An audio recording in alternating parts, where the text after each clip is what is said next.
Morning guys. Ito na yung sinasabi ko, yung maghapong brown out. So yan, naka solar panel kami sa taas. Naka-connect dito. So syempre nasa taas yung solar panel. Then meron akong solar charge controller, inverter, and then meron akong 4 na battery. Yan, 12 volts ang isa. So total of 12 volts, 100 amperes lahat siya. Breaker, meron akong charger. So nagagamit ko sa pag-charge ng cellphone. Tapos inverter connecting to, ayan na, tanggalin ko lang yung pagka-charge ng cellphone. Connecting to our Wi-Fi.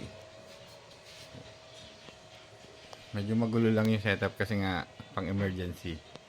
And then connection din sa aming electric fan.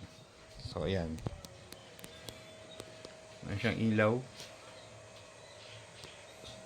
Ayan.